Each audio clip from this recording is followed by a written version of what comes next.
All right, one thing I forgot to get to in that first video, just a quick thing called the change of base formula, and it's a way to evaluate a log. So as an example, there's a few different ways I could do this log right here. One is like sort of mentally.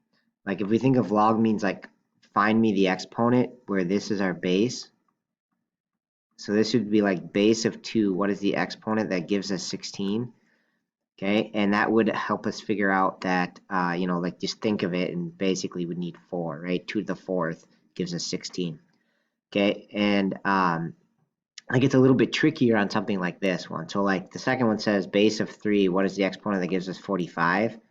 Yeah, I don't know, right? It's going to be some sort of decimal value here, so it's a little bit harder to figure out.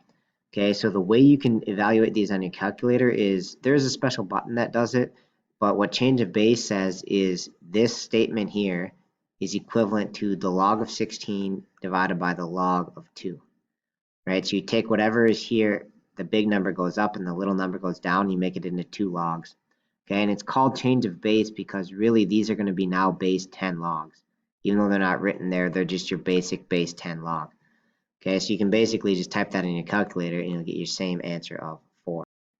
I'm going to use some parentheses just to be safe. So I'm going to type log right here. Remember that's base 10 of, what was it, 16?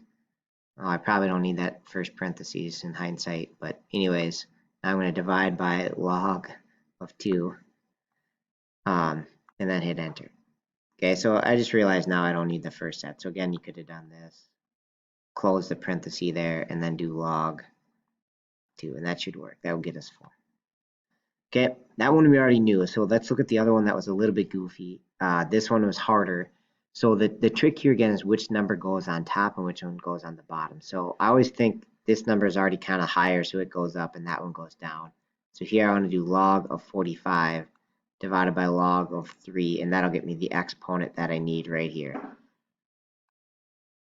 So log 45 divided by log 3. And again, these are both base 10 logs, even though it doesn't show it on there. So we get about 3.465. So our answer here is 3.465. And if we wanted to check it, right, we could raise 3 to that power. So I could do 3 raised to the power of my previous answer. So I'm going to do second in this ANS key. And you can see that that will get us the right exponent to get 45. So it's kind of just a way to check what we're doing. All right, that's it. Thanks for watching.